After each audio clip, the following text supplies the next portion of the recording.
Philanthropy means the love of humanity. A conventional modern definition is private initiatives for the public good, focusing on quality of life, which combines an original humanistic tradition with a social scientific aspect developed in the 20th century. The definition also serves to contrast philanthropy with business endeavors, which are private initiatives for private good, e.g. focusing on material gain, and with government endeavors, which are public initiatives for public good, e.g. focusing on provision of public services. A person who practices philanthropy is called a philanthropist. Philanthropy has distinguishing characteristics separate from charity. Not all charity is philanthropy, or vice versa, though there is a recognized degree of overlap in practice. A difference commonly cited is that charity aims to relieve the pain of a particular social problem, whereas philanthropy attempts to address the root cause of the problem, the difference between the proverbial gift of a fish to a hungry person versus teaching them how to fish. Etymology. In the 2nd century CE, Plutarch used the Greek concept of philanthropia to describe superior human beings. During the Roman Catholic Middle Ages, philanthropia was superseded by caritas, charity, selfless love, valued for salvation and escape from purgatory. Philanthropy was modernized by Sir Francis Bacon in the 1600s, who is largely credited with preventing the word from being owned by horticulture. Bacon considered philanthropia to be synonymous with goodness, which correlated with the Aristotelian conception of virtue as consciously instilled habits of good behavior. Samuel Johnson simply defined philanthropy as love of mankind, good nature. This definition still survives today and is often cited more gender-neutrally as the love of humanity. Europe. By 1920, the Rockefeller Foundation was opening offices in Europe. It launched medical and scientific projects in Britain, France, Germany, Spain, and elsewhere. It supported the health projects of the League of Nations. Great Britain. In London prior to the 18th century, parochial and civic charities were typically established by bequests and operated by local church parishes such as St. Dionysius Backchurch, or guilds such as the Carpenters' Company. During the 18th century, however, a more activist and explicitly Protestant tradition of direct charitable engagement during life took hold, exemplified by the creation of the Society for the Promotion of Christian Knowledge and Societies for the Reformation of Manners. In 1739, Thomas Coram, appalled by the number of abandoned children living on the streets of London, received a royal charter to establish the Foundling Hospital to look after these unwanted orphans in Lamb's Conduit Fields, Bloomsbury. This was the first children's charity in the country, and one that set the pattern for incorporated associational charities in general. The hospital marked the first great milestone in the creation of these new-style charities. Jonas Hanway, another notable philanthropist of the era, established the Marine Society in 1756 as the first seafarers' charity, in a bid to aid the recruitment of men to the Navy. By 1763, the society had recruited over 10,000 men and it was incorporated in 1772. Hanway was also instrumental in establishing the Magdalen Hospital to rehabilitate prostitutes. These organizations were funded by subscription and run as voluntary associations. They raised public awareness of their activities through the emerging popular press and were generally held in high social regard. Some charities received state recognition in the form of the Royal Charter. 19th century. Philanthropists, such as anti-slavery campaigner William Wilberforce, began to adopt active campaigning roles, where they would champion a cause and lobby the government for legislative change. This included organized campaigns against the ill treatment of animals and children and the campaign that succeeded in ending the slave trade throughout the empire starting in 1807. Although there were no slaves allowed in Britain itself, many rich men owned sugar plantations in the West Indies, and resisted the movement to buy them out until it finally succeeded in 1833. Financial donations to organized charities became fashionable among the middle class in the 19th century.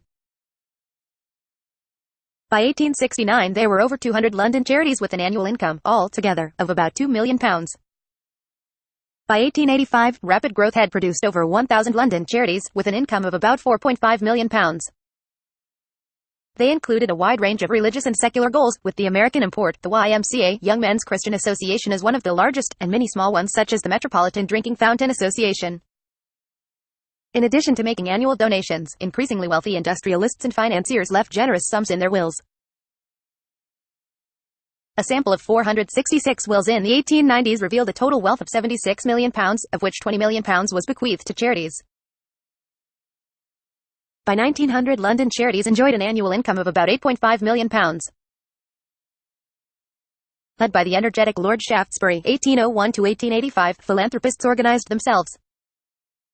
In 1869 they set up the Charity Organization Society. It was a federation of district committees, one in each of the 42 poor law divisions. Its central office had experts in coordination and guidance, thereby maximizing the impact of charitable giving to the poor. Many of the charities were designed to alleviate the harsh living conditions in the slums,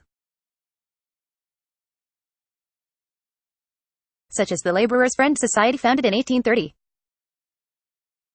This included the promotion of allotment of land to laborers for cottage husbandry that later became the allotment movement. And in 1844 it became the first model dwellings company, an organization that sought to improve the housing conditions of the working classes by building new homes for them, while at the same time receiving a competitive rate of return on any investment. This was one of the first housing associations, a philanthropic endeavor that flourished in the second half of the 19th century, brought about by the growth of the middle class. Later associations included the Peabody Trust and the Guinness Trust. The principle of philanthropic intention with capitalist return was given the label 5% philanthropy. Red Cross. In 1863, the Swiss businessman Henry Dunant used his personal fortune to fund the Geneva Society for Public Welfare, which became the International Committee of the Red Cross. During the Franco-Prussian War of 1870, Dunant personally led Red Cross delegations that treated soldiers. He shared the first Nobel Peace Prize for this work in 1901. The French Red Cross played a minor role in the war with Germany, 1870–71. After that it became a major factor in shaping French civil society as a non-religious humanitarian organization. It was closely tied to the Army's service de santé. By 1914 it operated 1,000 local committees with 164,000 members, 21,500 trained nurses, and over 27 million francs in assets. The International Committee of the Red Cross (ICRC) played a major role in working with POWs on all sides in World War II. It was in a cash-starved position when the war began in 1939, but quickly mobilized its national offices, set up a central prisoner of war agency. For example, it provided food, mail and assistance to 365,000 British and Commonwealth soldiers and civilians held captive. Suspicions, especially by London, of ICRC as too tolerant or even complicit with Nazi Germany led to its sidelining in favor of the UN Relief and Rehabilitation Administration (UNRRA) as the primary humanitarian agency after 1945.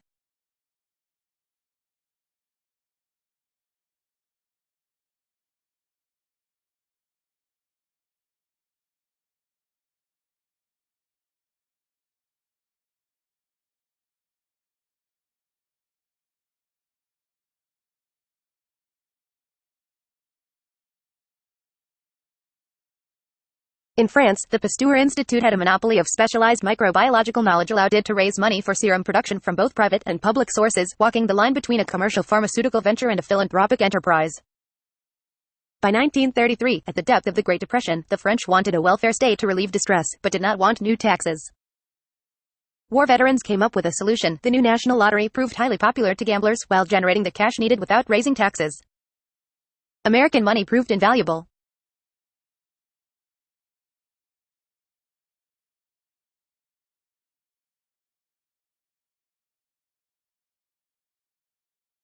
Foundation opened an office in Paris and helped design and fund France's modern public health system, under the National Institute of Hygiene. It also set up schools to train physicians and nurses. Germany. The history of modern philanthropy. The European continent is especially important in the case of Germany, which became a model for others, especially regarding the welfare state. The princes and in the various imperial states continued traditional efforts, such as monumental buildings, parks and art collections. Starting in the early 19th century, the rapidly emerging middle classes made local philanthropy a major endeavor to establish their legitimate role in shaping society, in contradistinction to the aristocracy and the military. They concentrated on support for social welfare institutions, higher education, and cultural institutions, as well as some efforts to alleviate the hardships of rapid industrialization. The bourgeoisie, upper middle class, was defeated in its effort to gain political control in 1848, but they still had enough money and organizational skill that could be employed through philanthropic agencies to provide an alternative power base for their worldview. Religion was a divisive element in Germany, as the Protestants, Catholics and Jews used alternative philanthropic strategies. For example, continued their medieval practice of using financial donations in their wills to lighten their punishment in purgatory after death. The Protestants did not believe in purgatory, but made a strong commitment to the improvement of their communities here and now. Conservative Protestants raised concerns about deviant sexuality, alcoholism and socialism, as well as illegitimate births. They used philanthropy to eradicate social evils that were seen as utterly sinful. All the religious groups used financial endowments, which multiplied in the number and wealth as Germany grew richer. Each was devoted to a specific benefit to that religious community. Each had a board of trustees. These were laymen who donated their time to public service. Chancellor Otto von Bismarck, an upper-class junker, used his state-sponsored philanthropy, in the form of his invention of the modern welfare state, to neutralize the political threat posed by the socialistic labor unions. The middle classes, however, made the most use of the new welfare state, in terms of heavy use of museums, gymnasiums, high schools, universities, scholarships, and hospitals. For example, state funding for universities and gymnasiums covered only a fraction of the cost. Private philanthropy became the essential ingredient. 19th century Germany was even more oriented towards civic improvement than Britain or the United States, when measured in terms of voluntary private funding for public purposes. Indeed, such German institutions as the kindergarten, the research university, and the welfare state became models copied by the Anglo-Saxons. The heavy human and economic losses of the First World War, the financial crises of the 1920s, as well as the Nazi regime and other devastation by 1945, seriously undermined and weakened the opportunities for widespread philanthropy in Germany. The civil society so elaborately built up in the 19th century was practically dead by 1945. However, by the 1950s, as the economic miracle was restoring German prosperity, the old aristocracy was defunct, and middle-class philanthropy started to return to importance. War and post-war, Belgium and Eastern Europe. The Commission for Relief in Belgium, CRB, was an international, predominantly American, organization that arranged for the supply of food to German-occupied Belgium and northern France during the First World War. It was led by Herbert Hoover. Between 1914 and 1919, the CRB operated entirely with voluntary efforts and was able to feed 11 million Belgians by raising the necessary money, obtaining voluntary contributions of money and food, shipping the food to Belgium and controlling it there. For example, the CRB shipped 697,116,000 pounds of flour to Belgium. Biographer George Nash finds that by the end of 1916, Hoover stood preeminent in the greatest humanitarian undertaking the world had ever seen. Biographer William Leuchtenberg adds, he had raised and spent millions of dollars, with trifling overhead and not a penny lost to fraud. At its peak, his organization was feeding 9 million Belgians and French a day. When the war ended in late 1918, Hoover took control of the American Relief Administration (ARA) with the mission of food to Central and Eastern Europe. The ARA fed millions. U.S. government funding for the ARA expired in the summer of 1919, and Hoover transformed the ARA into a private organization, raising millions of dollars from private donors. Under the auspices of the ARA, the European Children's Fund fed millions of starving children. When attacked for distributing food to Russia, which was under Bolshevik control, Hoover snapped, 20 million people are starving. Whatever their politics, they shall be fed. United States. The first corporation founded in the 13 colonies was Harvard College, 1636, designed primarily to train young men for the clergy. A leading theorist was the Puritan theologian Cotton Mather, 1662–1728, who in 1710 published a widely read essay, Bonifacius, or an essay to do good. Mather worried that the original idealism had eroded, so he advocated philanthropic benefaction as a way of life. Though his context was Christian, his idea was also characteristically American and explicitly classical, on the threshold of the Enlightenment. Benjamin Franklin, 1706–1790, was an activist and theorist of American philanthropy. He was much influenced by Daniel Defoe's An Essay Upon Projects, 1697, and Cotton Mather's Bonifacius, An Essay Upon the Good, 1710. Franklin attempted to motivate his fellow Philadelphians into projects for the betterment of the city. Examples included the Library Company of Philadelphia, the first American subscription library, the fire department, the police force, street lighting, and a hospital. A world-class physicist himself, he promoted scientific organizations including the Philadelphia Academy, 1751, which became the University of Pennsylvania, as well as the American Philosophical Society, 1743, to enable scientific researchers from all 13 colonies to communicate. By the 1820s, newly rich American businessmen were initiating philanthropic work, especially with respect to private colleges and hospitals. George Peabody, 1795–1869, is the acknowledged father of modern philanthropy. A financier based in Baltimore and London, in the 1860s he began to endow libraries and museums in the United States, and also funded housing for poor people in London. His activities became the model for Andrew Carnegie and many others. Andrew Carnegie. Andrew Carnegie, 1835–1919, was the most influential leader of philanthropy on a national, rather than local, scale. After selling his steel corporation in the 1890s, he devoted himself to establishing philanthropic organizations and making direct contributions to many educational, cultural, and research institutions. His final and largest project was the Carnegie Corporation of New York, founded in 1911 with a $25 million endowment, later enlarged to $135 million. In all, Carnegie gave away 90% of his fortune. John D. Rockefeller. Other prominent American philanthropists of the early 20th century included John D. Rockefeller, Julius Rosenwald (1862–1932), and Margaret Olivia Slocum Sage (1828–1918). Rockefeller, 1839–1937, retired from business in the 1890s. He and his son, John D.